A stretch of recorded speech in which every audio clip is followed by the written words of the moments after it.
Welcome to MySQL webinar. Today we are going to cover the number 5 topic, stored procedures and functions or stored routines. So let's start with the presentation. So these are the set of topics that we are going to cover. So we'll start with what store routine is. So store routine is basically capture of a block of SQL statement in reusable and callable logic. So if you have done any kind of programming, you probably know a concept of, let's say, subroutine or method, and that's pretty much what we are talking about here. A store routine is associated with a particular database. And there are two different kinds of stored routines, stored procedures and stored functions. So we're going to look into each of these two, types of stored routine in detail in the rest of the presentation. So what's the difference between stored procedure against a stored function? Similarity is that both contain a block of SQL statement. And stored function is like aggregate, some kind of function, SQL function, aggregates SQL function.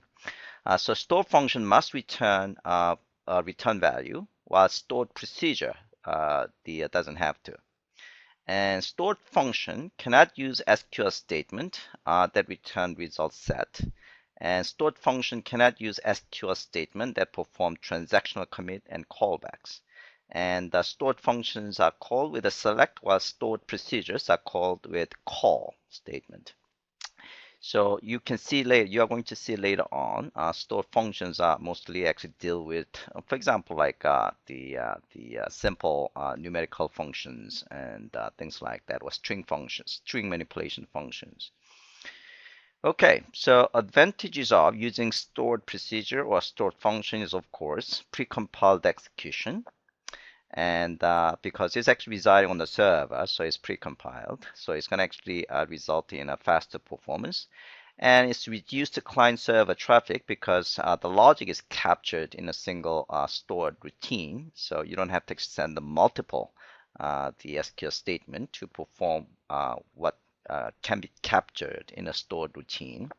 And efficient reuse of code and programming abstractions. So once you created a stored routine, then you can reuse that stored routine. And enhanced security control might be possible because you can actually include some security control logic inside the store routine, and that security logic is hidden to the users of these stored routines. So these are the advantages of stored routines. So let's talk about stored procedure first.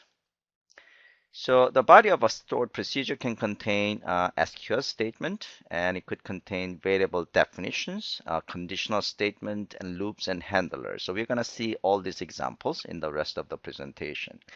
The way that you're going to define a procedure is start with the begin and end with end markers. So inside this begin and end markers, you're going to have a multiple SQL statement or variable definitions and things like that. By the way, you need to have a begin and end markers if you have more than a single statement. But for readability purpose, even if you have a single statement, it's better to have a begin and end. So this is an example of stored procedure called create school table. By the way, because you have a statement inside this block, and this block contains a delimiter, normal delimiter of semicolon, you have to define a delimiter other than semicolon. So basically what you're saying is that instead of semicolon, I'm actually delimiting with $sign. Okay, so that basically you can use this. If you don't do this, then when you have this semicolon here, right here, it will be regarded as the end of the statement. Okay, so that's going to be a syntax error in that case, right? So what you have to do is you have to change your delimiter to something other than semicolon. As a convention, people use $sign. Okay, and then you're going to create a procedure called the create school table, and it contains begin and end marker, And then inside of this begin and marker, you have SQL statement. In this case, is creating a table called the school table. And then this is the delimiter. So once you have this delimiter, it's considered that this is a single statement. Okay, and then you're going to change your delimiter back to the semicolon. All right, so let's do our first exercise. So here we are going to play around with a very simple set of stored procedures. Again, we are going to use MyDB database. All right, so first we are going to create a sample database. So this sample database is captured as person data.sql file. So we are going to run that person data SQL file so that we have a test table. Okay, so now we can see the person table has 5 records. Okay, so 5 people. All right, now let's create a simple procedure. So we are going to start with the delimiter, $$sign. Okay, so from this point on, the delimiter is $$sign. Okay, so I'm gonna create the count people a stored procedure, and we're gonna say begin, and then we're gonna say select count person ID from person. Now we are going to use the semicolon here because this is actually a delimiter inside this block. Okay. All right. Now we are going to say end, and then we say $$sign. Okay. So oops. Looks like oh, it's already exist. Okay. So you know what? I'm gonna actually start from the drop database MyDB. Okay. And then create database MyDB. Okay. All right. So we are going to start it again. Yeah. So I'm going to create person database one more time. Okay. And then we are going to delimiter. Okay. So, oops. Yeah. Delimiter is actually I have to change the delimiter. I have to. Okay. So let's see. I'm gonna actually say delimiter semicolon. So starting from scratch. Okay. Yeah. So I'm going to create a person database table. Okay. And then we're going to actually create the count people stored procedure. So I'm going to just copy these things. So create procedure and begin. And then this block has just one single SQL statement, just selecting number of people in the person table. Then we say end $$sign. Okay, so we now created the count people procedure. Now we can actually change the delimiter to semicolon again. Okay, now we can call that the count people procedure. So we can call count people, and it returns 5 people. By the way, you can have the parentheses like this. Okay, so it will result the same.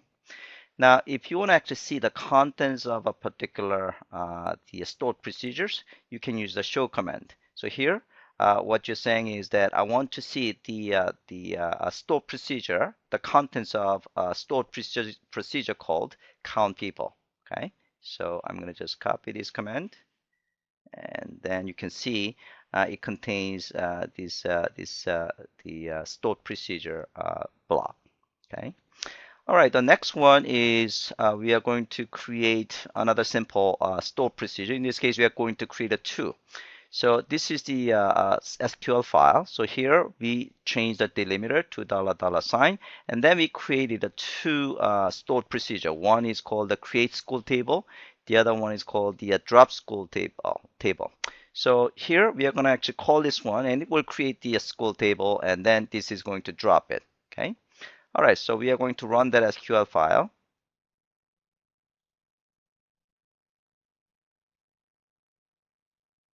So SQL file, when I execute this one, now we should have a 2 the stored procedures that we have in this file. So if you want to actually see any stored procedures that contains a name of school as its name, then we can use this command. Okay, so basically what you're saying is that show all the procedures, stored procedures that contains school as part of its name. So you can see we have these two stored procedures.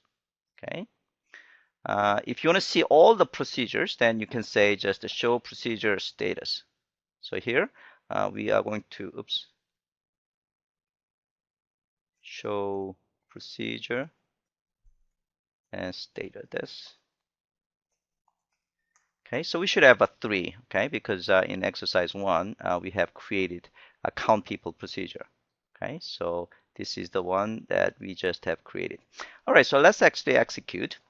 So first of all, let's see the tables. So we have, we just have a person table in MyDB. Now we are going to call that store procedure, which creates the school table. So we're going to just copy this one and call it. Now, if I want to see the tables, then you can see we have a school table. Okay.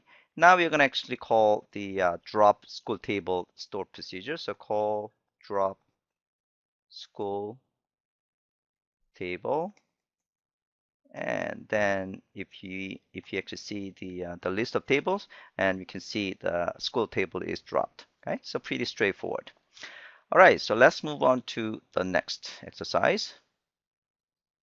So next topic is input and output parameters of stored procedures. So stored procedures we have worked with in exercise 1 doesn't actually receive any input and output parameters, but you could. Okay, so there are 3 different kinds of input and output parameters. One is in parameters, and the other one is out, and you also have in and out parameters. So in parameters serve as input to the procedure. Out parameters serve as output from the procedure. In out parameters is actually used both as input and output parameter. Okay, input parameter and also actually result or output. Okay, so let's see an example of in parameter. So here we define 2 stored procedures, get person and get person 2. And this get person procedure receive a single in parameter. Okay, so it's receiving the p underscore id, which is small int type.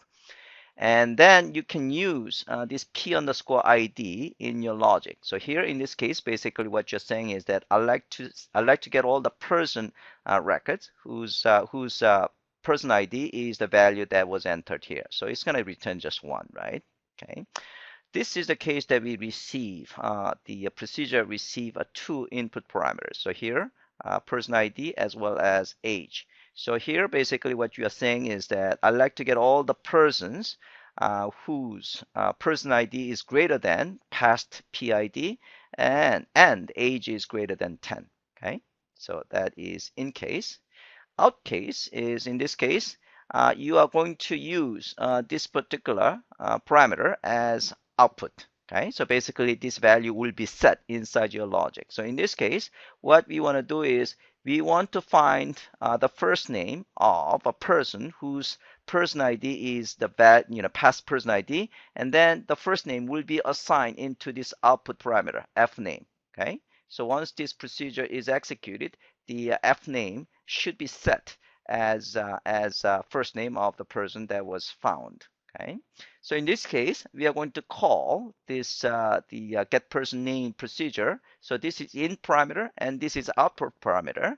And output parameter typically is a variable. Okay, so you are passing a local variable, my name, and then my name will be set as the first name of the person whose ID is this. Okay, and then you can display the value. So that is out parameter. In out parameter, in this case, that parameter functions. It will actually play the role of both in and out. So in this case, you are using the number as in. So this is in parameter, and then it's going to set as out parameter. Okay. So in this case, basically what we want to do is we want to compute square value of certain number. So here, let's say we have a variable set with a 7. then we are calling this stored procedure compute square, and then we are passing the value as an input parameter, which is 7. And then inside of this stored procedure, this is going to be also used as out. So this value, the number, this var will be set with the result of this square function, which is going to be 49. So when you display this var, it will display 49. All right, so let's do exercise 2. Okay, so this is the case. So this is the same example that we have seen. Okay, so we are going to run this SQL file. So we define the two stored procedures, both of which include the receive the in parameters. Okay, so we can certainly find out is defined here. Now we are going to call the get person 2. So what that means is that I want to get a person whose person ID is 2. Okay, so if I run this code, it returns person ID 2, the person, first name, last name, and age. And this one is this get person 2. So basically what I want to do is get all people whose person ID is greater than 2 and age is over 30. So we should have 2 people. Okay. Okay, so here person ID and 3 and 4 and age of these 2 people are 56 and 34, which is greater than 30. Okay. All right, so that's an example. That's an example of a stored procedure receiving in parameter. The next one is out parameter. So again, this is the same example that we have seen in the slide. Okay, so this is the SQL file. So we define get person name, the procedure which receive the result in f name parameter. Okay, because we are basically setting the first name into this f name parameter. Okay, so let's run that script.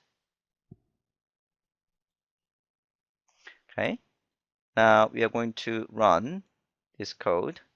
So here, basically what I'm saying is that I like to get the first name of a person whose person ID is 3. Okay, so at this point, my name should be set with the Jack. Okay, Jack's person ID is 3, right? So if I say select and see the value of my name, then you see Jack. Okay, all right, so that is out parameter. The last one is in out parameter. Again, it's the same example that we have seen, okay, in the slides. So we are going to run that SQL file. Okay, and now let's set the value to 7. So we're going to actually set the value maybe 8, just to be different from the example. And then we're going to call compute square. Okay, so now the pass value var is functioning both as in and out parameter. Now if I display var, then it should display 64 as expected. Okay, so let's move on.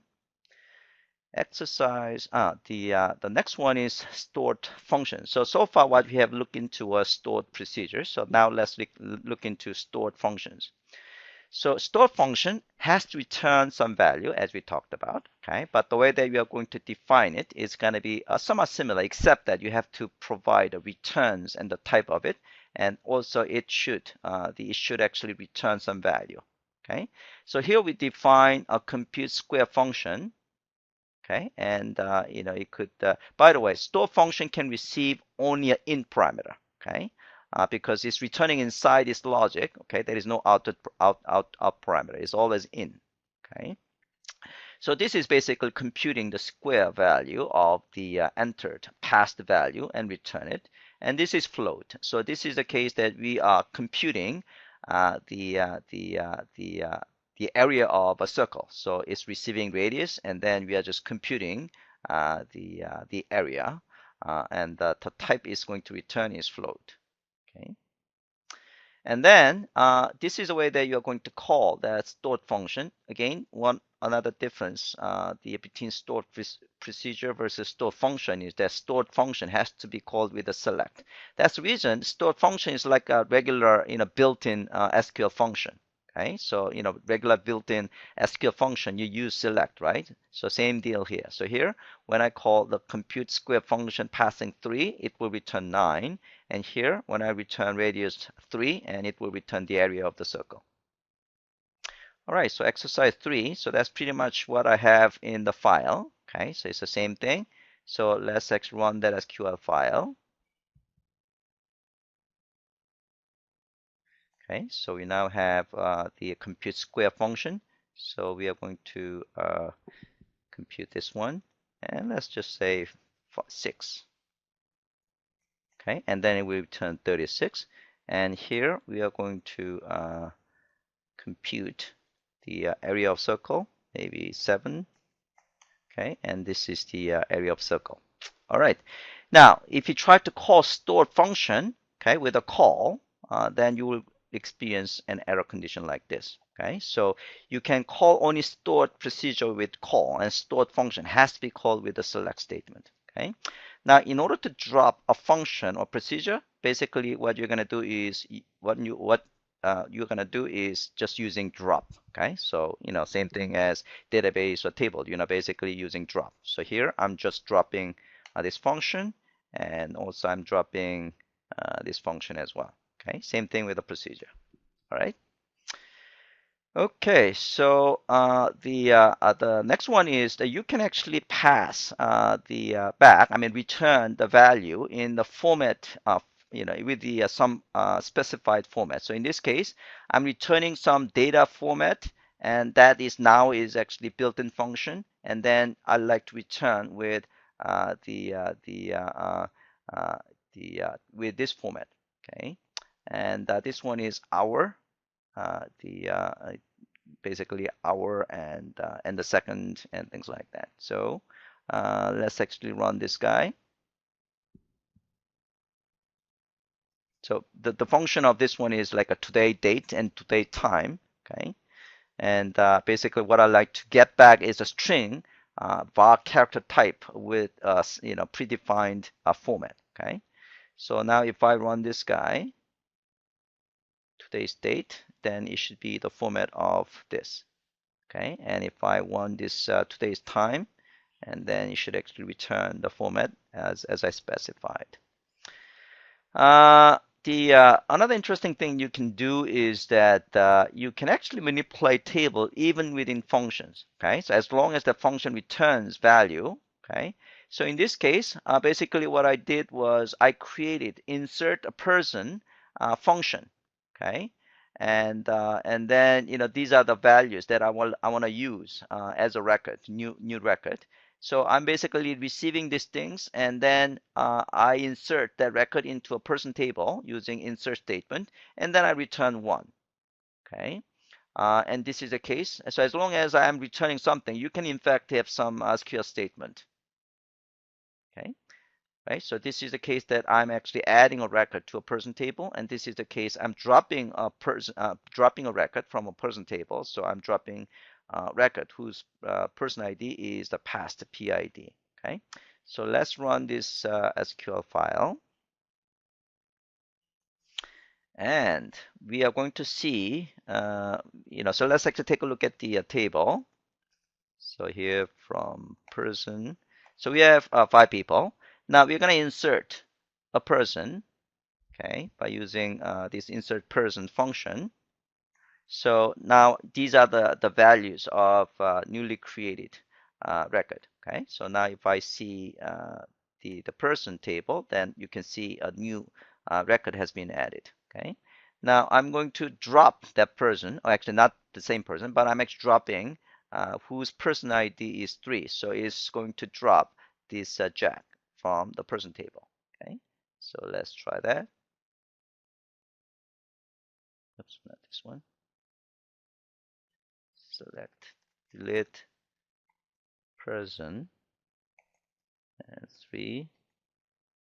Okay, and now if I display the person table, you can see the number 3, the Jag is gone. Okay. All right, so that is stored function. So let's move on to by the way, optional clauses for stored routine. So these are the things that you can use on both stored procedure and stored routine. Deterministic, the routine is deterministic, meaning given the same input, it always produces the same output. And language, by the way, the language, only possible value is SQL. Okay, so this is probably doesn't mean that much.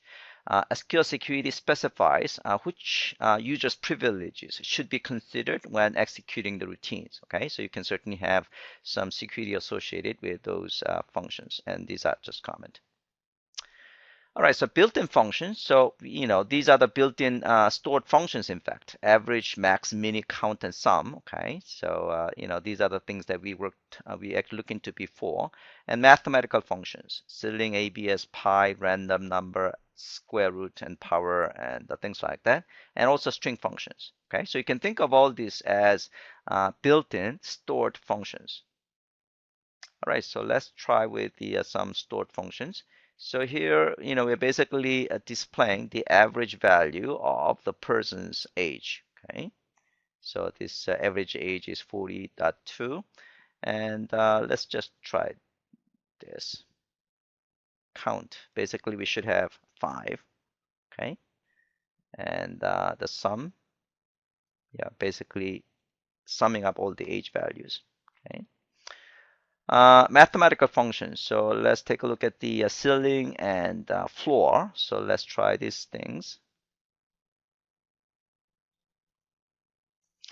Yeah, so ceiling is basically the number, the integer number just above this value. So this is basically, the 420.42, right? So the next ceiling is 421.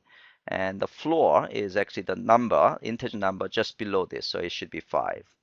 Okay. And this is the, the absolute value.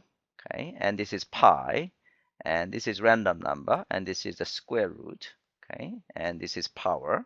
And round. So let's actually see the round.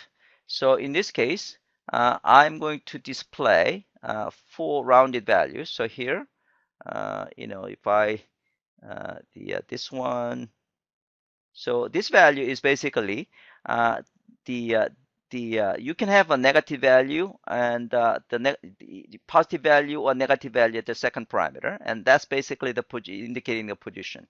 So in this case, it will return 12.0 because this position, okay, it's the position next to 1, that's actually this one, right, will be rounded. So in this case is 1, so it's going to actually display 12.0. Now, same value with a 2, that means you are actually rounding up to this. So it's going to actually display 12.02, okay, because 9 is going to be round up to, to increment this one as 2. This is a negative value. So in this case, instead of actually going this way, we are going to this way. So this is -1. So this 4, the 4 is going to be rounded into this. Okay, so it's going to be 310.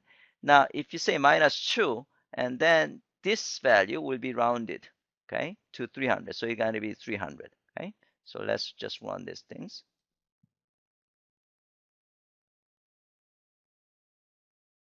Oops.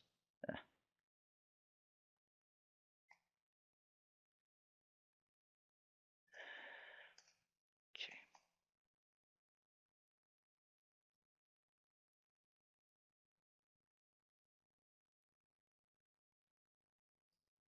Copy, and then copy, and copy, and then we are going to copy the last line. Okay, now you can see the values is 12.0, 12.02, and 310 and 300 as we discussed. And these are string functions. Again, we look into string functions. We have a max length and concatenation, upper, replace, substring, and the even access some of the manipulation of the character. Okay, so I mean these are kind of obvious things. So I'm going to just move ahead. All right, the next one is variable. So we look into variable in previous sessions. In function, in the stored routine, you can declare variables using declare statement. Okay, and once defined, these local variables can be assigned into values using either set or select into statement. And now, the way that you can access this local variable is that the local variable can be accessed by name from other statement using this @ sign. Actually, the local variables can be accessed by name from other statement within the same routine without a, as long as in the same state, stored routine. But if they are accessed outside of the same stored routine, then you have to specify this @ as a variable name. Okay, so this is an example. Here we define a declare variable, a procedure. Okay, so we're basically declaring it, and these variables can be now accessed in the other procedures or functions using @ sign. Okay, and then we define another procedure called compute something with variable, which receive a value. Okay, and this procedure has its own variable called the my_value, which is set as default value 9. Okay, so inside this procedure, basically, you can access this number is the input value, and in order to access a variable defined in another procedure, you have to use @ sign, okay, @ counter, and but the thing that you define yourself in your procedure, you can access it without any @ sign. So here, I'm basically multiplying my value to the counter value that was set, okay, with this input parameter. All right, so let's do exercise 5. So this is the case that, this is the same code that we have seen in the slide. So we are going to just execute this SQL file. Okay, and then we are going to call something with variable. Okay, so it will return 36, okay, because it's going to be basically 4 times 9 and return 36.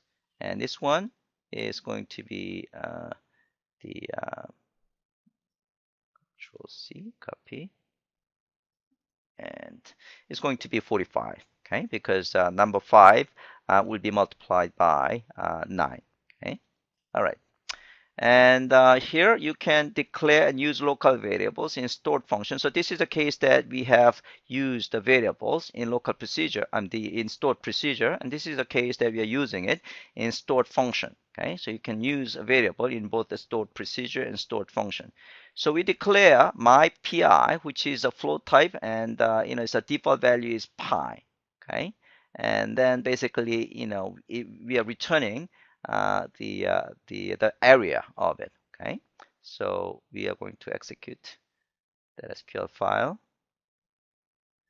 Now you can pass some values to that stored function that uses the variable, and then this is the result. Okay, so moving forward, the next topic is if and else. So if and else is nothing really different from if and else that you find in other programming language. So here we created a function called is today Sunday, okay, and it will return either yes or no, okay. So here basically we are going to use first of all we declare a variable called the message, and then we are going to use if logic. If day of the week now is 1, then it will set the message variable to yes. Okay, and then it will return the yes, and because it's actually if it is not 1, then it will return no. Okay, then this one is basically again using if and else, and if else if and end if. Okay, so it's basically checking whether the date is either Monday or Sunday or Monday or something else. Okay. And this is a case statement. Again, case statement is nothing really different from other case statement you find other programming language. So here, depending on the my apology, depending on the time of the day, it will return. It will set the different value to a message variable. Okay, and then it will return message. Okay, so let's try exercise 6. So we are going to run the if statement, and we're going to just try day of the week now. Today is supposed to be, this is actually returning 3. Okay, and let's try with is today Sunday. It should actually return the no, because today is Tuesday. Okay, And what is Tuesday? So here, so what is Tuesday? That's a case statement, and it should return Tuesday. Conditionals, again, this is the case statement with when. Okay, so let's try the case exercise, and then you can actually invoke. You can call that a stored function. All right, so pretty straightforward. Exercise 7, again, is relatively straightforward. Again, SQL supports loop, while, and repeat. Okay, so this is the logic of groups. You have a name, and then you have a loop, and then you have end loop. Okay, and this is while. Okay, so while this value is greater than 0, and so this logic will be executed. Okay, and this is repeat. Okay, so repeat has until logic. Okay, again, this is relatively straightforward, so I'm going to just kind of move ahead. So let's just run the SQL file. And then we are going to do factorial loop. Okay, so it's going to just, it will just say 5 times, 5 times, 4 times, 3 times, 2 times 1, and something like that. So it will return 120. Same thing with the while, same thing with the repeat. It will return 120. Okay, so moving forward, the next one is cursor. So cursor is used with a loop, while, and repeat to process a collection of records returned by select. Okay, so it's pretty much same concept in cursor in JDBC. So cursor points to a current record in the collection. By the way, in order to use cursor, is for only and read only. Okay. All right, so cursor is initialized with a declare statement. And each cursor is identified with a unique name and associated with a particular select statement. So basically, this is the way that you're going to declare your cursor. Okay, this is cursor name, and then that cursor is reflecting the result of the select statement. Okay, so result set is going to be represented by this cursor. And then you can open that cursor for reading, and then fetch is read the contents of current record into one or more variables, then advances the cursor to the next record, and then closes the cursor. So let's see an example of that. So in this case, we define a stored procedure called a check age with cursor, and then we define a variable called f and variable called a.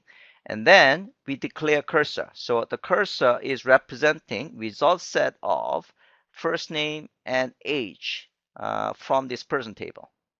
Okay, so that cursor is going to represent the collection of the calling the select statement. Okay, now you can say you can open the cursor, and then inside you can close the cursor, and inside, okay, you can actually fetch that cursor, okay, into a particular variable. So in this case, first name of a current record will be set into F, and the age of the current record will be set A, and then you can do whatever you want. Okay, so you're basically saying, displaying whether that person is old or young. Okay, and then it will actually in a loop.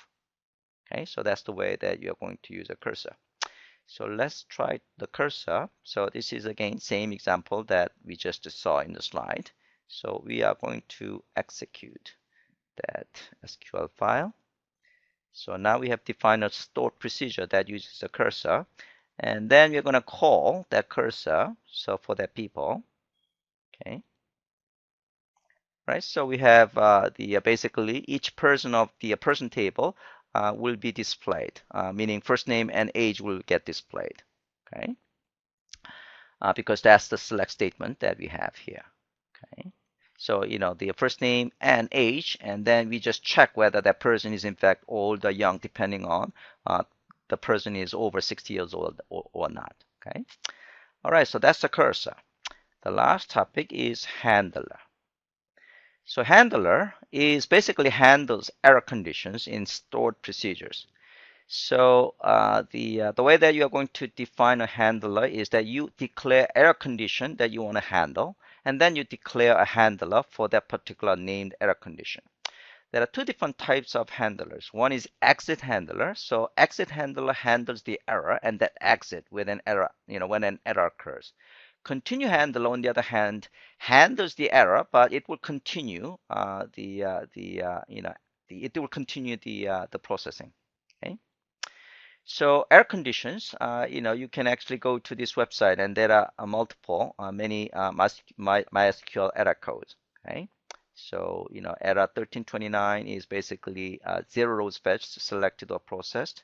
And this one is bad table error, unknown table. So if you try to use a table that's not known to the MySQL, then it will give you this error 1051. So this is an exit error example. So here, let's try to, so in this case, we are in a loop, right? And then when it's trying to read the record that doesn't exist, that's the time you can capture that error as an exit error. So we say, the exit error for 1329. So 1329 is basically there is no data on the particular row. Okay, so when that happens, I want to just display this message. We reached the end of the table. Okay, so this is the exit handler. Continue handler, on the other hand, is that basically when there is an error of 1051, okay, which is actually there is no table for that, we'll display this message. You are trying to drop a table that is non-existent, okay, and then this thing will continue. Okay, so it's not going to actually exit out here, but it will keep continue. All right, so let's do handlers. Okay, so this is the same code that we have seen in the slide. So let's run that exit handler SQL file. Yeah, so this is the case, when we actually run it, you actually get, my apology, you actually get this error message because you're trying to read a record that is not existent. Okay, so now we are going to actually handle it with the handler. So we're going to actually run it. Now, if I try to run this guy, this one,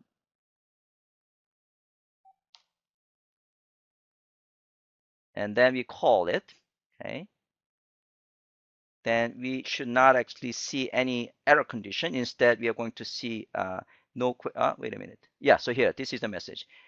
We reached the end of the table message, okay, that you actually handle in your exit error, okay, handler. Continuation handler is this. So we're going to actually run this continue handler that you just have seen.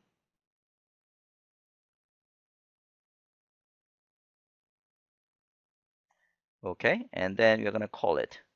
Okay, so what we are going to see is we are going to see the message. Okay, for example, we are going to see oh, this is a case that we actually experiencing the error. Okay, so drop table error. Okay, so now we are going to actually drop table continue with the handler. So this is the one that is going to handle it. Okay, so here. And now we handle it with this message. You are trying to drop a table that is non-existent, and then it just kind of they continue to process these things. Okay. All right, so that's all I have. So let me just make sure the recording